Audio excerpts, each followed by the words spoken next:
Bonjour et bienvenue au balado Conseil de sécurité. Je m'appelle Sarah-Myriam Martin-Brûlé et je reçois aujourd'hui Mme Niagale Bagayoko. Niagale Bagayoko est présidente de l'African Security Sector Network, spécialiste de la réforme des systèmes de sécurité en Afrique francophone, des politiques de sécurité internationale menées en Afrique subsaharienne, ainsi que des mécanismes africains de gestion des conflits.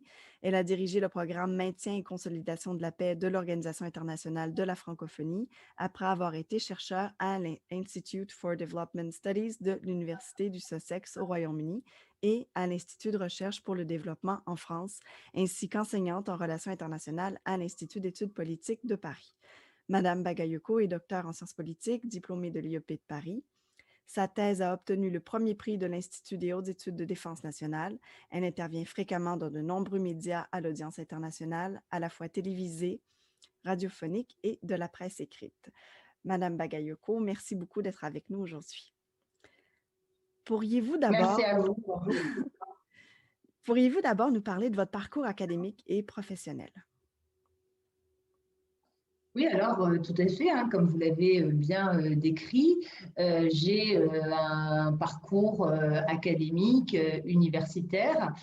J'ai soutenu à Sciences Po Paris une thèse de doctorat qui était consacrée aux politiques de sécurité françaises et américaines en Afrique de l'Ouest et qui cherchait vraiment à déconstruire à la fois les processus de décision qui, côté français et américain, présidaient à l'élaboration des politiques et d'autre part à analyser aussi bien les documents de niveau stratégique comme les livres blancs ou les stratégies nationales de sécurité que les doctrines mises en œuvre au niveau opératif ou au niveau tactique. Et donc, j'ai réalisé ce travail de recherche sous la direction du professeur Bertrand Badi. Et il a été en effet couronné par le premier prix de l'Institut des hautes études de la défense nationale et m'a permis de poursuivre au départ une carrière universitaire. Dans quelle mesure les tendances et les enjeux que vous expliquiez dans votre thèse ont-ils changé? Alors, ce qui est très intéressant, parce que voilà, j'étais relativement jeune quand j'ai soutenu cette thèse, on se demande toujours si on avait la maturité suffisante pour mener des analyses approfondies. Et ce travail date de fin 2002 quand même, donc il a un certain âge d'ores et déjà. Mais c'est vrai que j'ai relu récemment sa conclusion et malheureusement, je trouve qu'on n'a pas énormément évolué puisque cette conclusion en venait au constat selon lequel les politiques de sécurité françaises et américaines étaient totalement inadaptées pour le type de conflit ou de violence auxquels elles avaient vocation à répondre. J'avais notamment mené une analyse sur les doctrines des troupes de marine côté français, les doctrines de contre-insurrection, aussi bien côté français que côté américain. À l'époque, il était très intéressant que l'initiale doctrine Low Intensity Conflict, LIC, avait été rebaptisée en ce qu'on appelait les OOTW, c'est-à-dire les Operations Others and War, ce qui signifie que toutes les interventions dans les contextes dits asymétriques qui ne supposaient pas d'engagement conventionnel dans des affrontements de type classique, mettant en jeu des armées traditionnelles, étaient considérées comme étant de nature secondaire. Et la façon dont les interventions occidentales, mais également la façon dont les formations étaient conçues pour transmettre un savoir-faire, un savoir-être aux armées partenaires, apparaissait totalement en décalage avec la réalité du contexte. Et près de 18 presque 20 ans plus tard, en fait, on s'aperçoit que ce qui s'est produit sur l'ensemble des théâtres, et pas seulement sur le théâtre africain, confirme ce constat, puisqu'on a assisté à des engagements massifs. L'Afghanistan est bien entendu l'archétype de ce type d'engagement, mais le Sahel ou le Proche-Orient en constituent d'autres exemples, et on s'aperçoit que l'instrument militaire, tel qu'il est mobilisé pour faire face à des environnements dont on sait qu'ils sont effectivement asymétriques, mais dont, à mon avis, on ne maîtrise absolument pas la complexité, on s'aperçoit qu'on est face à un échec de l'ensemble de ces interventions internationales. Et je pense que de ce point de vue-là, le Sahel est un tournant parce qu'il sera, à mon avis, très difficile à l'avenir de continuer à mettre sur pied des interventions militaires de format conséquent. Parce qu'en réalité, elles ont tout échoué. Donc, je pense qu'aujourd'hui, on va être amené à réfléchir justement à ces approches doctrinales qui me paraissaient d'ores et déjà, dans les conclusions de mes travaux de doctorat, totalement inadaptées au type de conflictualité actuelle et à venir. Dans votre parcours, vous êtes maintenant aussi présidente de l'African Security Network, donc un réseau qui a été créé en 2003. Est-ce que vous pourriez nous parler de l'objectif de ce réseau et qu'est-ce qui fait sa spécificité? Alors, l'African Security Sector Network, en réalité, le nom de cette organisation est ASSN, puisque de réseau, en 2003, dès 2007, elle a été institutionnalisée et dotée d'un secrétariat permanent qui est situé à Accra et qui dispose de personnel permanent. L'objectif initial de ce réseau était, selon ses concepteurs, qui étaient à la fois des universitaires, mais aussi des praticiens, de réfléchir à la façon dont il était nécessaire de réformer les appareils de défense et de sécurité pour contribuer à la progression de la gouvernance démocratique.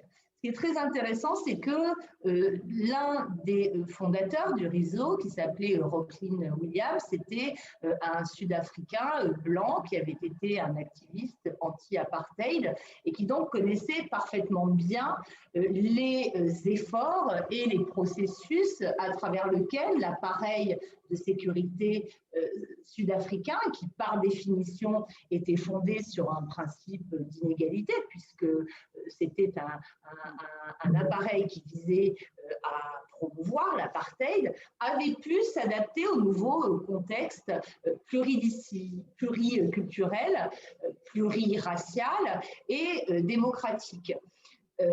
Outre Rocklin Williams, Funmi Olonisakine, qui est aujourd'hui la vice-présidente du King's College, a été également l'un des membres fondateurs de la SSN et surtout celui qui est encore aujourd'hui son secrétaire exécutif, à savoir le professeur Ebou Hodgeful, a joué un rôle absolument majeur, notamment à travers les enseignements qu'il a dispensés à l'université de Detroit pendant une trentaine d'années, mais aussi de par des contributions substantielles qu'il a apportées à la rédaction d'un certain nombre de documents normatifs, comme par exemple le cadre de l'OCDE pour la réforme des systèmes de sécurité. Toutes les personnes que je viens de citer ont beaucoup travaillé en lien avec le DFID britannique à l'époque, DFID qui vient d'être supprimé pour être intégré au FCO.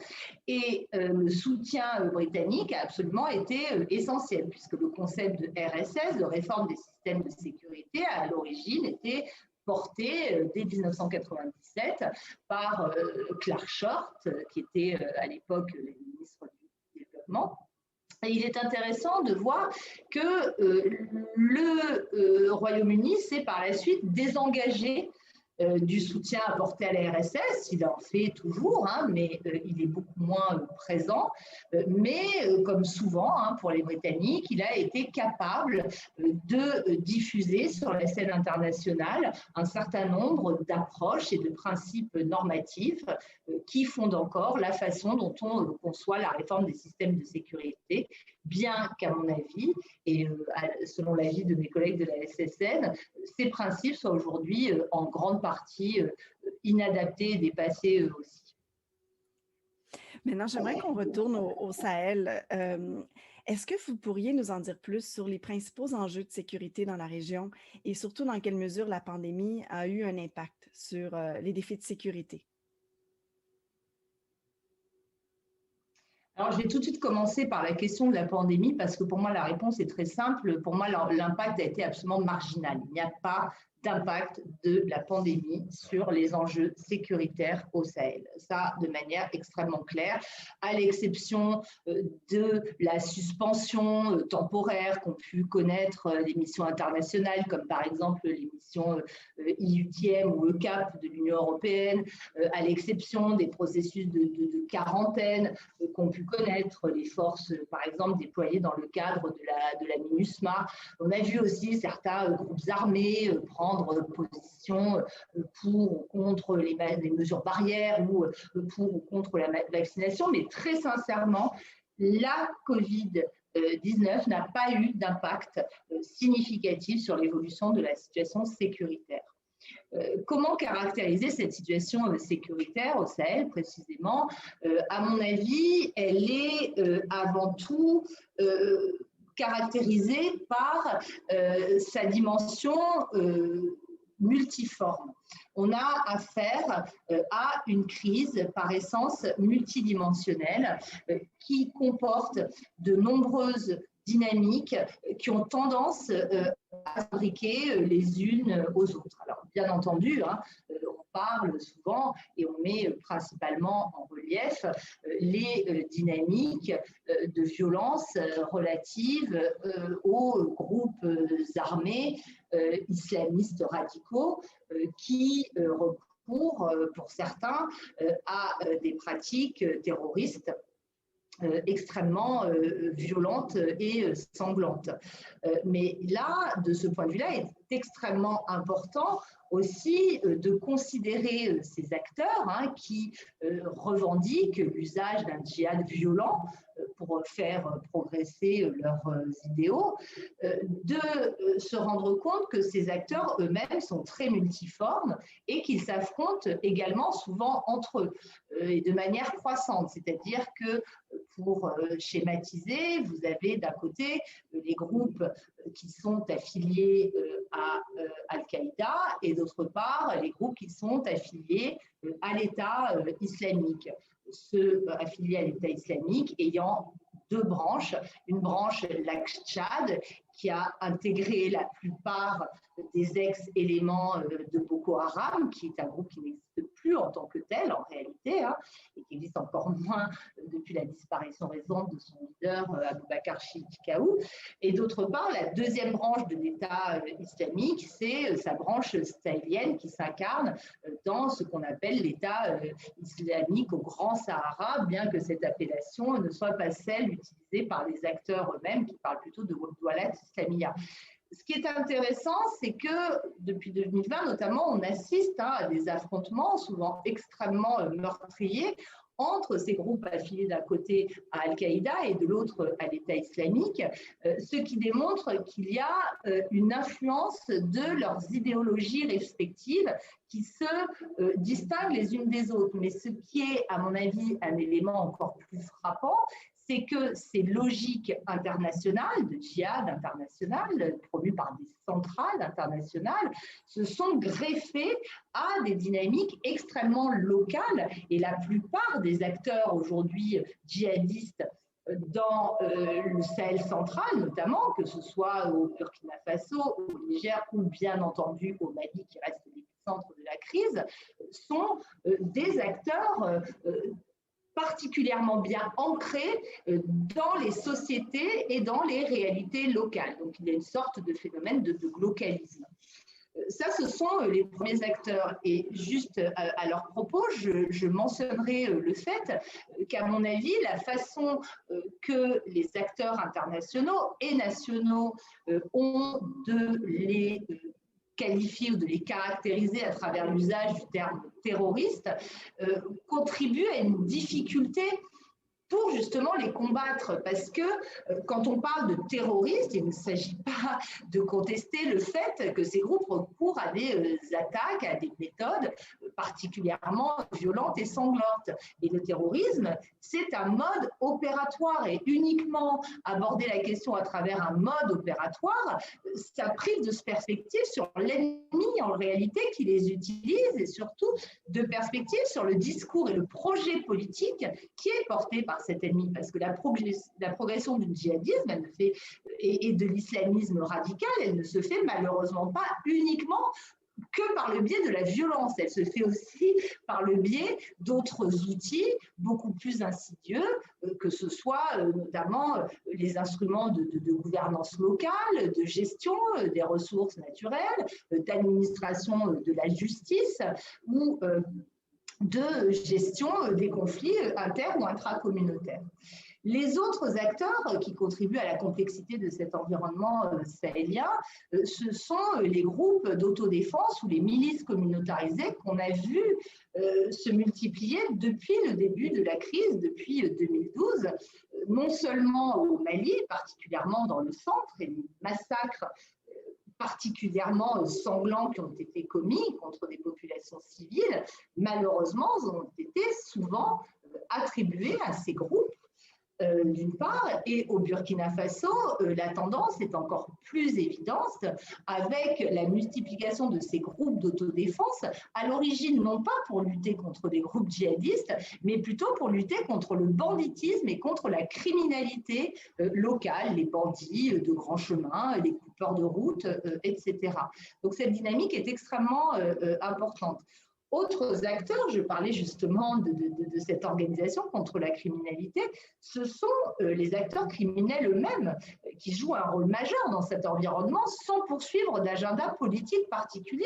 Ce sont des acteurs qui se livrent à des trafics, alors des trafics de biens licites, des voitures, des denrées alimentaires, ou de biens illicites, trafic de drogue, trafic d'êtres humains dans certains cas, mais qui ne poursuivent pas d'objectifs politiques. Et trop souvent, on a tendance à considérer qu'il y a une coagulation, une conjugaison des dynamiques radicales, islamistes radicales, avec ces réseaux criminels, ce qui n'est pas nécessairement le cas. Il peut bien entendu avoir des connexions, mais ce ne sont pas nécessairement les plus fréquentes, et on voit se développer aujourd'hui des attaques aux biens des personnes, des attaques sur les cheptels, des attaques sur les récoltes, des attaques sur les marchés qui n'ont rien à voir avec ces dynamiques politiques. Autre type d'acteurs, les mouvements politico-militaires. Aujourd'hui, au nord du Mali, ceux qui jouent un rôle crucial dans la gouvernance de pans extrêmement larges du territoire, ce ne sont pas des groupes djihadistes, ce sont des groupes touaregs notamment, qui ont réussi pour la première fois depuis les années 60, puisque le conflit de 2012 n'est que l'un des avatars d'un conflit qui oppose les Touaregs aux autorités centrales de Bamako, qui ont réussi pour la première fois à imposer leur magistère et leur autorité sur les zones du Nord. Alors, il y a là aussi certaines complicités, certaines connivences avec des groupes djihadistes, mais enfin, l'écrasante majorité de ces groupes politico-militaires au Nord Mali ont des revendications de nature politique, administrative, territoriale, de gouvernance et de développement. On voit aussi au Tchad, puisque c'est quand même le propre de cette crise, c'est de s'étendre chaque semestre, je dirais, davantage. Les groupes qui ont été à l'origine de la déstabilisation du pays, qui s'est soldée par la disparition du président Idriss Déby, n'ont absolument rien à voir avec le djihadisme. Ce sont des groupes qui s'étaient réfugiés en Libye, qui avaient été exclus du jeu politique et qui ont décidé de s'armer et qui, en effet, sont venus de l'extérieur pour conquérir le pouvoir par les armes. Et là non plus, on n'est absolument pas dans une dynamique qui a un quelconque lien avec du terrorisme. Enfin, je terminerai ce tableau pour illustrer cette complexité par le rôle très ambigu joué par les forces de défense et de sécurité sahéliennes elles-mêmes, dont un certain nombre d'unités, j'insiste en disant des unités, non pas les appareils militaires dans leur intégralité, se sont aussi livrés trop fréquemment depuis une dizaine d'années à des abus et à des exactions qui ont contribué à creuser la défiance des populations envers elles, ce qui rend aussi assez difficile leur redéploiement et leur retour. Ces forces ont été aussi touchées par des scandales concernant leur gouvernance, avec des détournements massifs des budgets affectés au ministère de la Défense, aussi bien au Mali qu'au Niger et dans une moindre mesure au Burkina Faso. Et on voit très bien que cette problématique de la réforme des systèmes de sécurité va bien au-delà de ces dynamiques qu'on appelle train and equip, ou plus largement de la volonté de la communauté internationale de renforcer leur capacité de combat. En réalité, cet effort opérationnel s'avère absolument, si ce n'est inutile, mais en tout cas extrêmement limité, si on ne prend pas en considération la double question de la gouvernance interne de ces appareils militaires et deuxièmement, de leur comportement en matière de respect des droits de l'homme notamment. Merci pour cette présentation magistrale, en fait, et d'avoir présenté si clairement toute la complexité et toutes les nuances aussi à l'intérieur de cette complexité. J'aimerais revenir à un rapport que vous avez co-signé en avril dernier, un rapport intitulé « Ce qui doit changer » dans le cadre de la Coalition citoyenne pour le Sahel, donc une alliance informelle qui regroupe 48 organisations ouest-africaines, sahéliennes et internationales. Et vous y dénonciez et vous décriviez que, pour faire un rappel de ce que vous venez de nous expliquer, vous décriviez que les populations civiles sont les premières victimes de l'insécurité au Burkina Faso, au Mali, au Niger. Et je cite le rapport maintenant, évidemment, en disant qu'entre 2017 et 2020, des attaques contre les civils ont quintuplé, que le nombre de civils ou suspects non armés tués, dont les femmes et les enfants, est passé de 356 à 2443, soit une multiplication par 7 selon les données d'ACLED, qu'en 2020 au Mali, davantage de civils ont été tués dans des attaques par des militaires censés les protéger que par des groupes dits djihadistes que vous venez de nous expliquer. Est-ce que vous pourriez nous en dire plus sur cette plateforme citoyenne que vous avez dite qui tentait de convaincre les gouvernements d'adopter une nouvelle approche au Sahel? Donc, pourriez-vous nous en dire plus sur l'objectif et les moyens de cette coalition? Alors, sur l'objectif, avant tout, parce que les moyens sont extrêmement limités, en réalité, le rapport dont vous parlez a coûté seulement quelques milliers d'euros. Vraiment, si on atteint les 15 000 euros, c'est le grand maximum. Donc, je pense que ça doit faire réfléchir par rapport aux volumes absolument gigantesques qui sont mobilisés pour soutenir aussi bien la sécurité que le développement dans les environnements fragiles, notamment le Sahel. On peut avoir un impact, et ce rapport a eu énormément d'impact puisqu'il a touché plus de 2 millions de personnes en ligne, et surtout, il a été également très écouté par les élites auxquelles il s'adressait. Donc, ça démontre qu'il est aussi possible de faire beaucoup avec peu de moyens. Pour ce qui concerne sa vocation, la coalition citoyenne pour le Sahel est composée d'organisations de la société civile sahélienne tout d'abord, ouest-africaine ensuite et internationale. Donc en effet, au nombre de 48 pour l'instant, mais nous recevons très régulièrement des nouvelles demandes d'adhésion pour nous rejoindre. Et l'objectif part du constat commun qui a été fait par toutes ces organisations qui travaillent pourtant dans des domaines différents, certaines sur la gouvernance, certaines sur le développement, certaines sur les questions humanitaires, d'autres sur les droits de l'homme, d'autres sur la justice. Mais en tout cas, un constat commun selon lequel les principales victimes, comme vous l'avez indiqué, de la crise sont les populations et qu'aujourd'hui, il est nécessaire de développer une approche qui permette de protéger avant tout ces civils.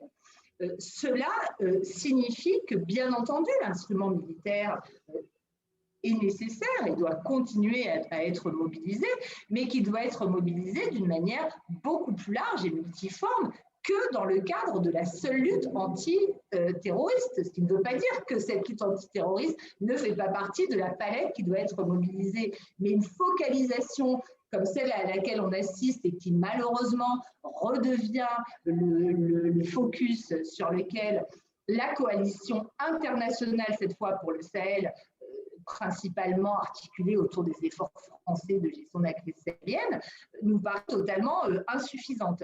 Et la façon dont on décline cette nécessité pour la communauté internationale, mais aussi avant tout pour les États de la région de se concentrer sur la protection des civils, est déclinée à travers ce qu'on appelle les piliers citoyens, qui eux-mêmes sont fondés sur des indicateurs extrêmement précis, parce qu'on ne peut évidemment pas tout faire. Donc je vais les mentionner brièvement. Donc le premier pilier citoyen s'appuie sur la protection des civils et les deux indicateurs portent tout d'abord sur la nécessité de changer les critères de succès des interventions militaires. Aujourd'hui, ce qu'on nous présente avant tout, c'est le nombre de djihadistes neutralisés ou le nombre de matériel saisi. Nous estimons que les critères réels de succès d'une action, c'est le nombre d'écoles rouvertes, c'est la capacité des déplacés ou des réfugiés à rejoindre leur lieu initial d'habitation, c'est la réouverture des centres de santé,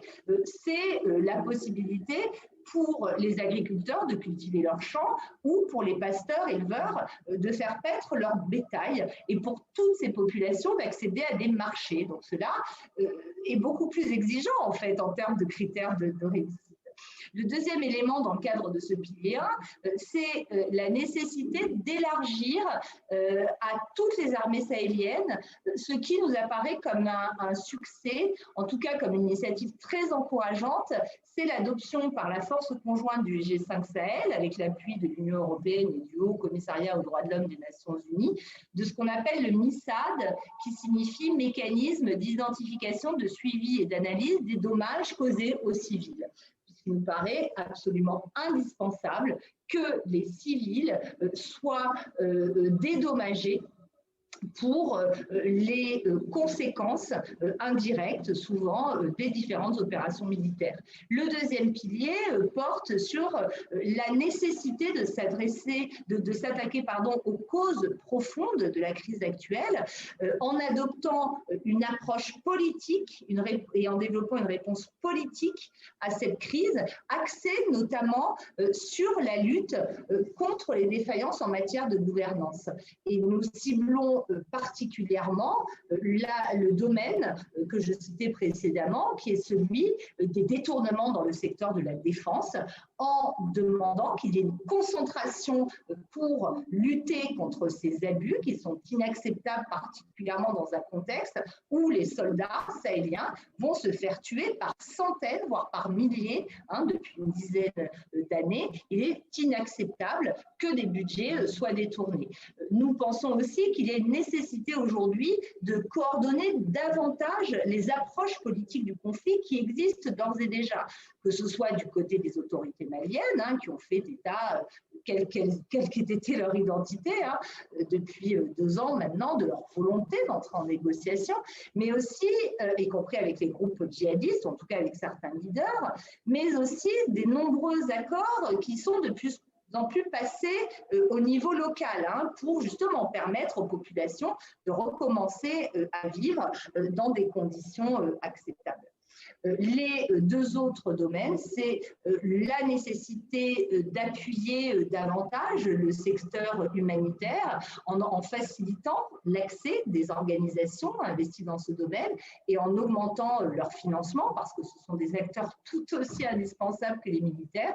Et enfin, le dernier domaine, c'est celui de la lutte contre l'impunité, puisque, comme on le mentionne dans le rapport, de nombreux enquêtes, de nombreuses investigations font état d'exactions commises notamment par des forces armées et de sécurité. Jusqu'ici, publiquement, aucune sanction n'a encore été adoptée contre ces éléments. La lutte contre l'impunité est un élément essentiel aussi pour amener la sécurité au Sahel.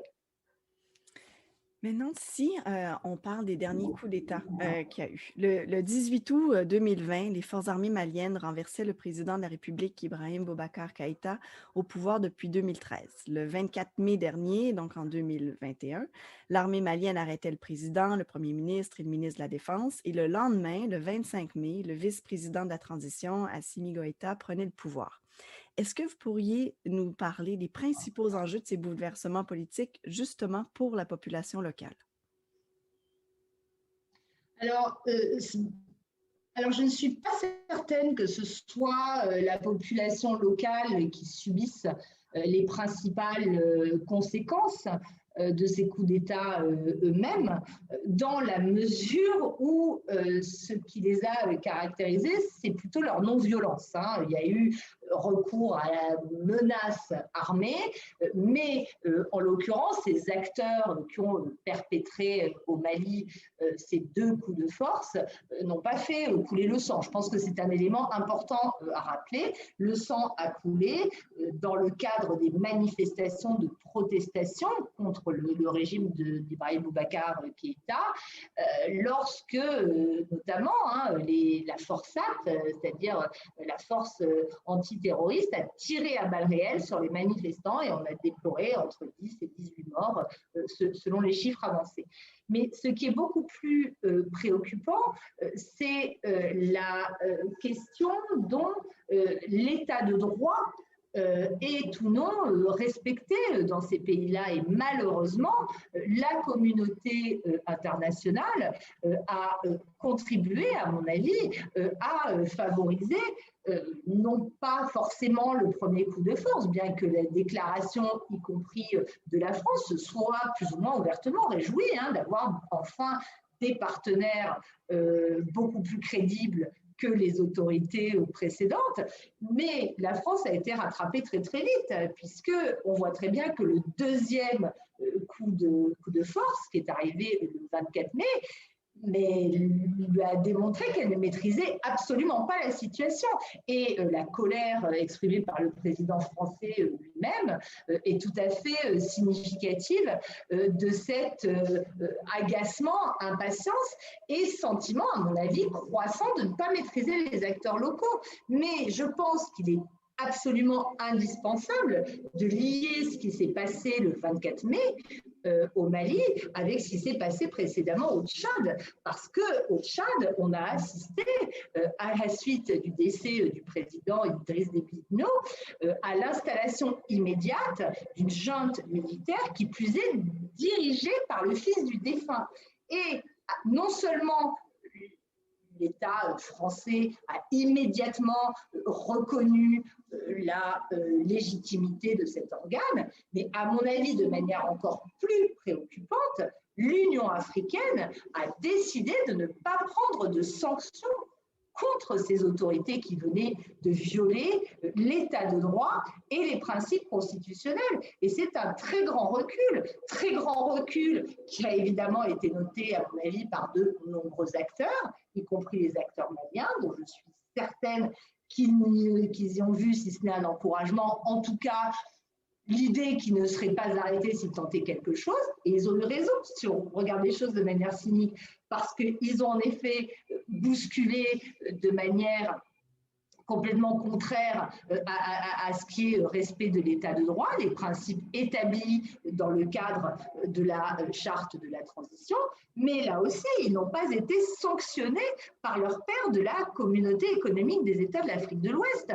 Donc, à mon avis, ce qu'il faut retenir de manière beaucoup plus large, c'est le recul des principes de gouvernance démocratique, de respect de l'état de droit, y compris parce que les institutions africaines qui sont censées et qui ont pour vocation à en être les garantes ne jouent plus leur rôle. Donc, on met souvent en cause les acteurs internationaux, mais là, je pense qu'il y a vraiment lieu de se préoccuper de ce qu'est en train de devenir le système normatif fondé sur des principes démocratiques au niveau continental et régional.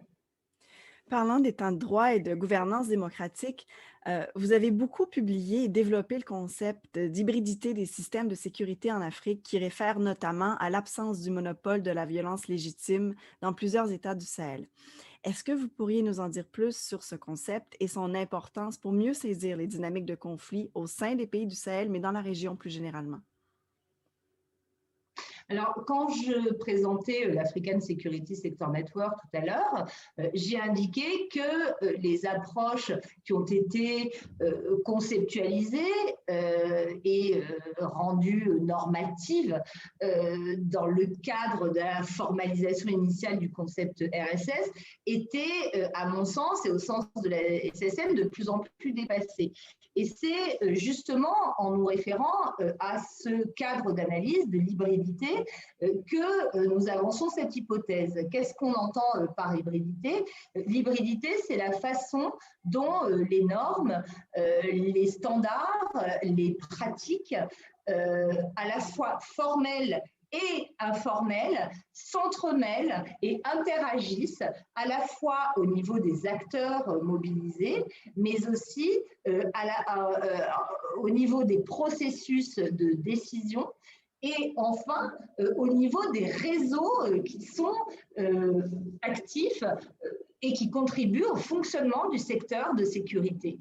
Donc, selon nous, la plupart des programmes fondés sur le renforcement des capacités dont je parlais tout à l'heure, ou sur la formation, ou sur la gouvernance elle-même, prennent insuffisamment en compte la réalité du fonctionnement de ces appareils de sécurité et de défense sahéliens, mais c'est vrai pour de très nombreux pays africains aussi, qui sont fondés sur différents systèmes de régulation qui peuvent être de l'ordre du népotisme, on en parle évidemment très souvent, mais aussi de l'ordre de la solidarité. C'est très compliqué à mon avis d'analyser la corruption dans les pays africains si on n'analyse pas les relations de pouvoir auxquelles elle renvoie et aussi les relations de solidarité parce qu'on se situe aussi dans des États, dans des environnements où il n'y a pas de système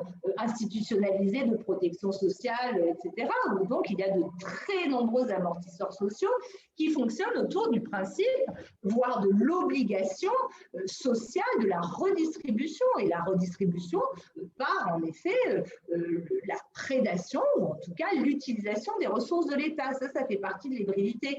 Pour vous donner des exemples, bien sûr, il y a les grands scandales et détournements massifs des budgets de la défense dont je parlais tout à l'heure, mais au sein des armées, le fonctionnement quotidien, il est fait de revente au marché noir des sacs de riz qui sont obtenus à des prix préférentiels.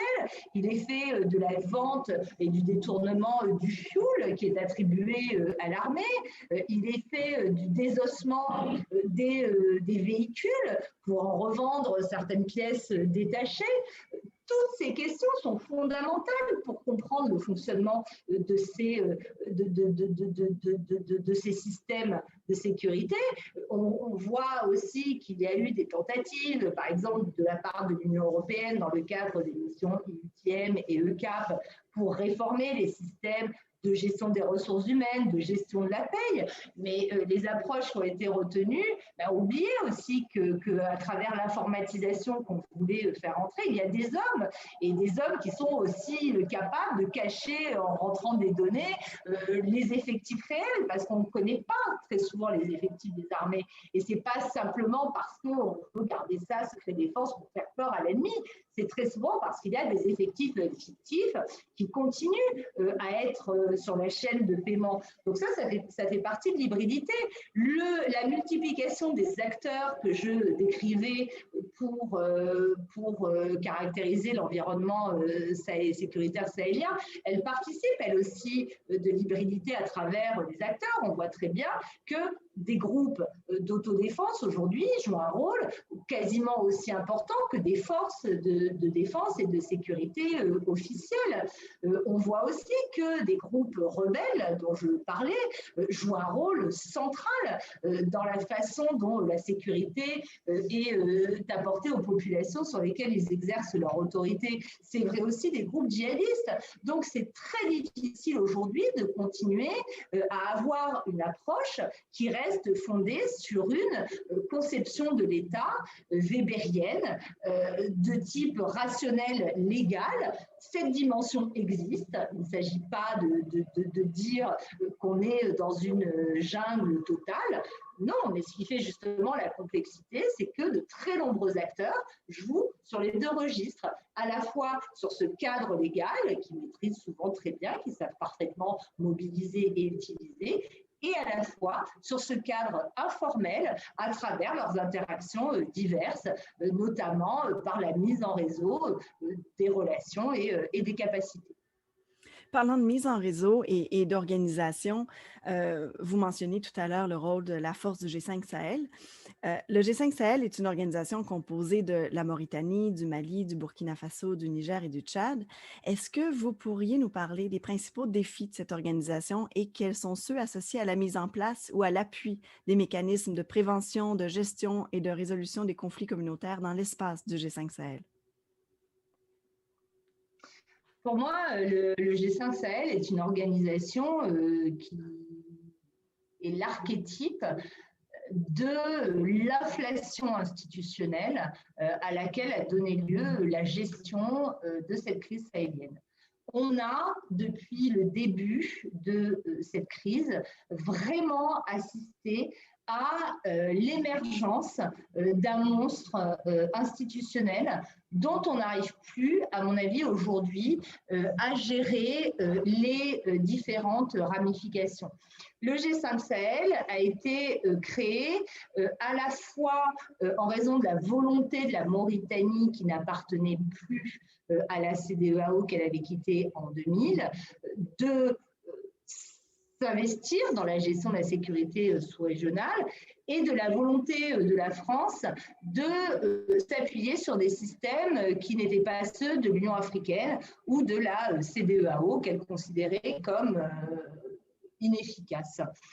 Il faut savoir, c'est important de le dire, que les trois États du Sahel central, à savoir le Mali, le Burkina Faso et le Niger, initialement avaient souhaité mettre sur pied une force conjointe appuyée sur une organisation d'ores et déjà existante qui était l'autorité pour le développement intégré du Liptako-Gourma, qui est une petite organisation, mais qui précisément est centrée sur cette région des trois frontières pour la mise en œuvre de son mandat. Mais bon, ils n'ont pas été soutenus dans cette volonté.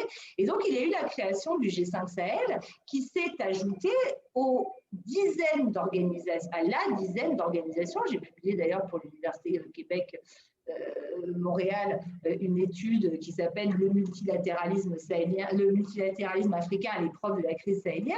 Il y a 15 organisations avant la création du G5 Sahel qui avaient d'ores et déjà un mandat, quel que soit son type, pour intervenir dans cet espace. Donc, le G5 Sahel a émergé dans cet environnement-là et s'est vu par ailleurs très handicapé, à mon avis, par les processus et les procédures de décision qui sont indispensables à son fonctionnement et à sa survie. C'est-à-dire que c'est une organisation qui est extrêmement dépendante des financements extérieurs.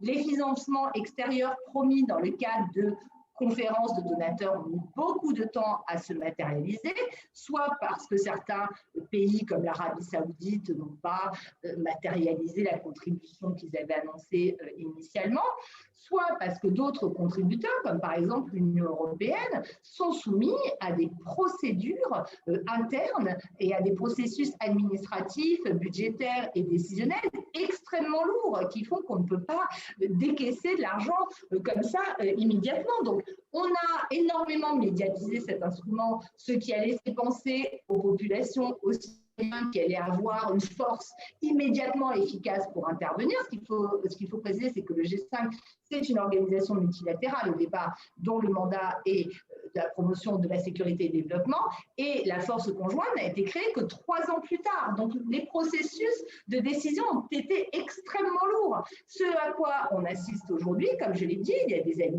initiatives très positives, comme la création du MISAD que je mentionnais, comme le lancement d'un certain nombre d'études très intéressantes, mais en termes d'opérationnalité de la force, on est encore assez loin du compte.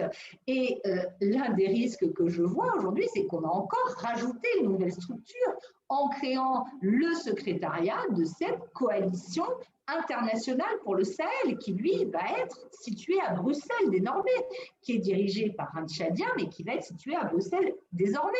Et c'est aussi une façon de marginaliser, à mon avis, très très vite, une organisation nouvelle dont on a considéré collectivement au niveau international, seulement 4 ou 5 ans après sa création, qu'elle n'était pas suffisamment efficiente. Mais était-il sérieux, très sincèrement, d'attendre que la création d'une nouvelle organisation multilatérale, on a tous étudié le multilatéralisme, on en connaît la complexité, était-il raisonnable de créer une nouvelle organisation multilatérale pour gérer une crise aussi complexe que la crise sahélienne? On a des instruments.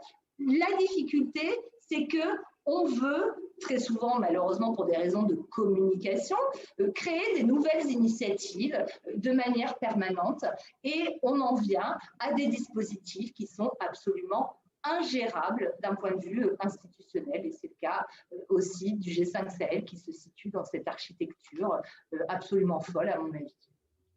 Parlant de nouveautés, le gouvernement français a récemment mis fin à l'opération Barkhane, qui était dédiée à la lutte contre le terrorisme, et désormais remplacée par l'opération Takuba, qui est confiée à des forces spéciales. Pourriez-vous nous expliquer dans quelle mesure cette opération se distingue de l'opération Barkhane? Lors d'une entrevue, vous insistiez sur l'importance que les dispositifs militaires soient utilisés afin d'atteindre les objectifs politiques. Est-ce que ça semble être le cas pour l'opération Takuba? Alors, pour préciser, l'opération Takuba ne remplace pas l'opération Barkhane. Le président Macron a annoncé que l'opération Barkhane en tant que telle allait prendre fin de manière progressive. Quand on parle de manière progressive, c'est jusqu'en 2023 au moins.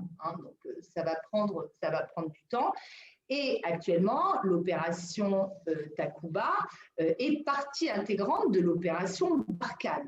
Mais effectivement, le président Macron a indiqué que le nouveau dispositif dont les contours n'ont toujours pas été révélés, peut-être qu'ils ont été définis, mais en tout cas on ne les connaît pas encore à ce stade, s'appuierait sur 2 instruments qui sont effectivement cette task force Takuba d'une part, et d'autre part sur la mission européenne IUTM. Alors quelles sont les caractéristiques de ces 2 instruments? L'opération Takuba, elle a pour objectif de mobiliser des forces spéciales de pays européens, j'insiste sur l'expression, absolument pas de l'Union européenne en tant que telle, mais de pays européens, puisqu'il n'a pas été possible à la France de convaincre ses partenaires de l'Union européenne de développer ce dispositif de forces spéciales en ce sens-là. Donc ces forces spéciales sont vouées à former les forces maliennes et à les accompagner au combat.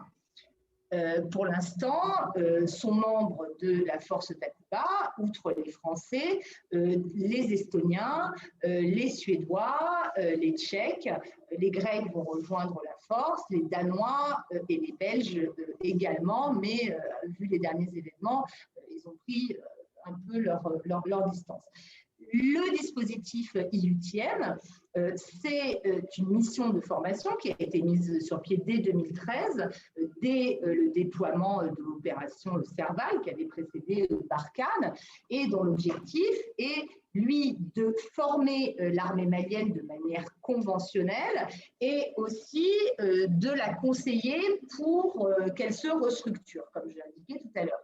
La difficulté de ces orientations est que, comme vous le voyez, quand je l'ai décrit, on reste là encore très axé sur l'idée de formation, de renforcement des capacités, etc.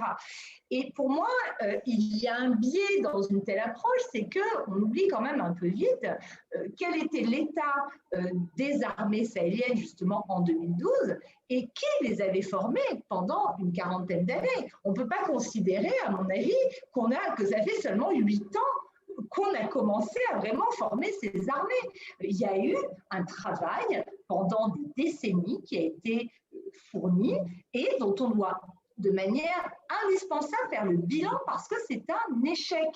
C'est un échec, mais on continue à utiliser les mêmes recettes, les mêmes principes, les mêmes doctrines dans le cadre de la formation qu'on continue à apporter à ces armées. Une fois de plus, la formation, c'est un instrument parmi tant d'autres, mais ça ne peut pas être la solution à tout. Et c'est ce qui est essentiellement proposé à travers ces deux instruments techniques.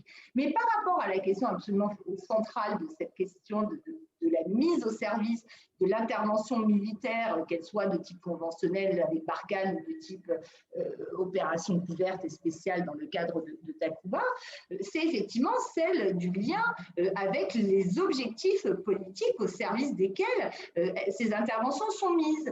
Et même si je suis très souvent critique vis-à-vis des options retenues par la France, je trouve que la décision de mettre un terme, enfin, la décision initiale, puisqu'on y est revenu depuis, puisqu'on a annoncé que la coopération militaire franco-malienne, le partenariat militaire opérationnel reprenait, alors que rien de particulier a changé dans la situation politique. Mais en tout cas, pour moi, ces annonces du président Macron ont eu pour vertu d'essayer de clarifier les choses. C'est-à-dire que les autorités maliennes, comme je le disais, sont, que ce soit sous le gouvernement IPK, sous la transition dirigée par le président Bandao, par le ministre Mokhtar Ouane, et manifestement de nouveau dans le cadre de cette transition dirigée par le président Goïta et le ministre Choguel Maïga, très tenté par la poursuite d'un dialogue avec l'ensemble des acteurs, avec l'ensemble des fils du pays, pour reprendre l'expression consacrée, et entendent appliquer les conclusions à la fois de la conférence nationale d'entente de 2017 et du dialogue politique inclusif de 2019, qui avait recommandé que des négociations sont engagées, notamment avec les deux grands chefs d'AQMI, du GSIM, du groupe de soutien islamo-musulman affilié à AQMI et donc à Al-Qaïda.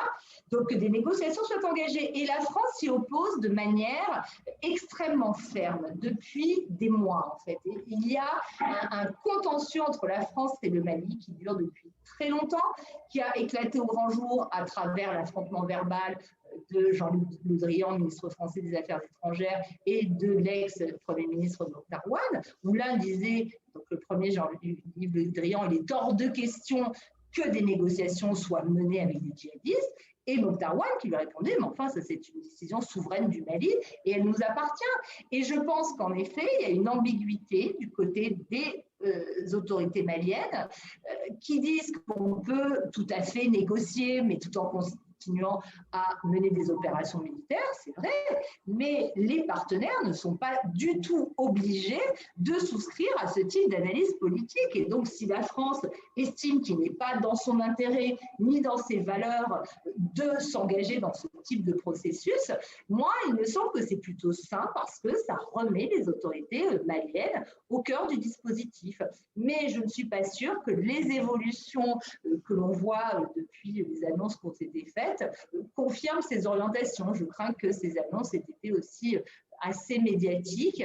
Et donc, je vous dis encore une fois, la reprise de la coopération, alors que l'équation politique n'a pas vraiment changé, introduit quand même de sérieux doutes sur la cohérence à venir du dispositif qui se mettra en place. Dans la continuité, il y a certainement la MINUSMA. Donc, depuis mai dernier, la MINUSMA, la mission multidimensionnelle intégrée des Nations unies pour la stabilisation au Mali, a un nouveau représentant du secrétaire général, El Gassimouane, et le 29 juin dernier, le mandat de la mission a été renouvelé. Donc, un mandat qui précise notamment que toutes les parties prenantes maliennes doivent participer à faciliter la reprise et la pleine réalisation de la transition politique et le transfert du pouvoir aux autorités civiles élues, que le gouvernement de transition malien organise des élections présidentielles, législatives, régionales et locales libres et régulières, ainsi qu'un référendum constitutionnel dans le délai de 18 mois annoncé dans le calendrier électoral de manière transparente et inclusive, de restaurer la présence et l'autorité de l'État au centre du Mali. Vous en parliez tout à l'heure des défis du centre du Mali.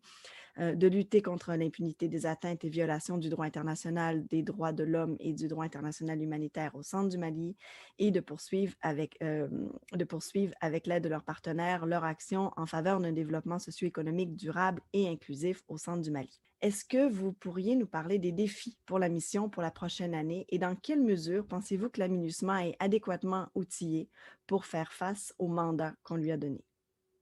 Moi, je pense que ce que j'ai pu dire sur la France, ce que j'ai pu dire sur les appareils de sécurité sahéliens, vaut aussi pour la MINUSMA et pour d'autres acteurs sur l'Union européenne, que ce soit des acteurs comme moi, hein, qui ont promu une approche en termes de réforme des systèmes de sécurité. Je pense qu'aujourd'hui, on est face à une crise très profonde de l'ensemble des instruments de gestion des conflits.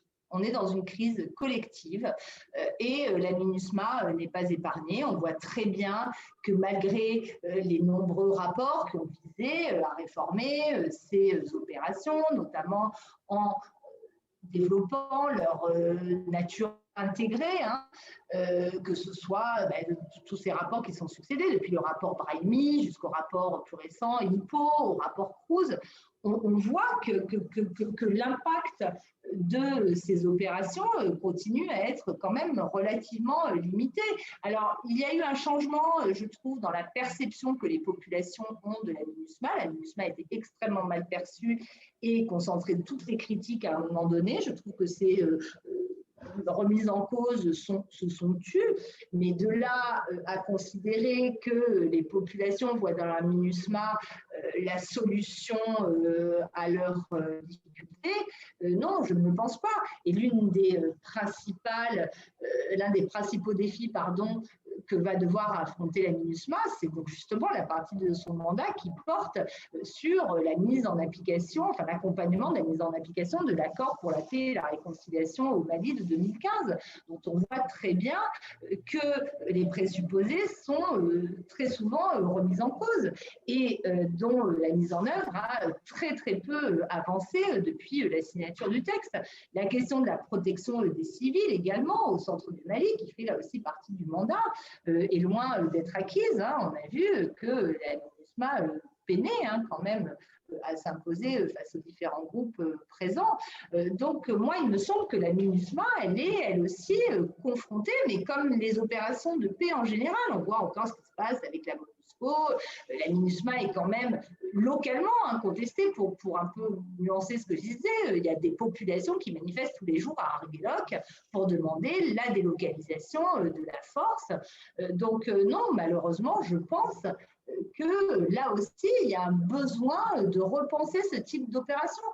Ce que je voudrais dire plus généralement, c'est que, alors on va me dire, je suis une chercheuse et que je plaide pour ma paroisse, mais aujourd'hui, tout le monde ne parle que de concret. On dit on veut des résultats, on veut du concret, mais pour avoir des résultats, il faut aussi accepter de repenser d'un point de vue conceptuel les approches. On peut continuer à essayer de rendre efficaces des instruments qui sont mal conçus d'un point de vue conceptuel.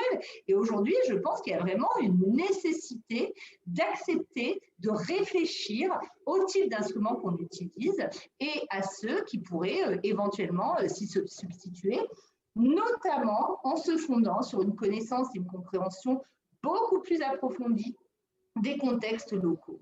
Aujourd'hui, on est face à des acteurs internationaux qui se caractérisent par une parfaite maîtrise technique des instruments qu'ils mobilisent. C'est vrai pour les militaires de l'opération Barkhane, c'est vrai pour les personnels des Nations Unies, c'est vrai pour les acteurs du développement, mais qui, à mon avis, pêchent par une très faible compréhension du contexte dans lequel ils sont déployés, qui arrivent avec des solutions qui sont conçues depuis l'extérieur sans prendre en considération toutes les nuances, toutes les singularités, toutes les particularités de ces contextes. Et pour moi, un grand ouvrage qui devrait constituer le livre de chevet de tous les intervenants au Sahel, c'est celui de Jean-Pierre Olivier de Sardan qui s'appelle La revanche des contextes. Et aujourd'hui, on est dans une revanche des contextes. C'est-à-dire qu'on voit très bien que quels que soient les instruments mobilisés, ils sont débordés, le contexte leur échappe et les submerge en réalité. Merci. Et puis, une dernière question. Vous intervenez régulièrement et depuis des années dans les médias, les journaux. Est-ce qu'il y a des questions qui sont plus récurrentes que d'autres? Par exemple, est-ce que les questions, les analyses qu'on vous demande changent selon où vous êtes, que vous soyez en France, au Niger, au Mali, au Canada ou aux États-Unis? Est-ce qu'on vous pose les mêmes questions? Alors, il y a une constante qui tient à la fois à ma spécialité, mais qui tient aussi à l'intérêt des différents médias, c'est qu'il y a une focalisation sur les questions militaires. On peut essayer de la dévier un peu vers les questions plus sécuritaires de police, par exemple, ou le rôle des institutions, de l'état de droit, comme les commissions nationales des droits de l'homme, comme des droits humains selon les appellations en fonction des pays, ou alors vers le rôle des médiateurs. Ça n'intéresse pas globalement. En revanche, oui, il y a des questions qui varient. Par exemple, relativement à cette question du contexte, il y a des questions qui sont souvent beaucoup plus précises lorsqu'elles émanent de journalistes sahéliens ou de journalistes ouest-africains plus globalement, qui sont quand même souvent très familiers justement avec cette hybridité dont je parlais et qui habilement savent aussi la mettre intelligemment en exergue. Niagale Bagayoko, merci infiniment d'avoir passé ce temps avec nous. Merci, c'est un grand plaisir de vous entendre et merci pour ces présentations magistrales encore une fois. Merci à vous.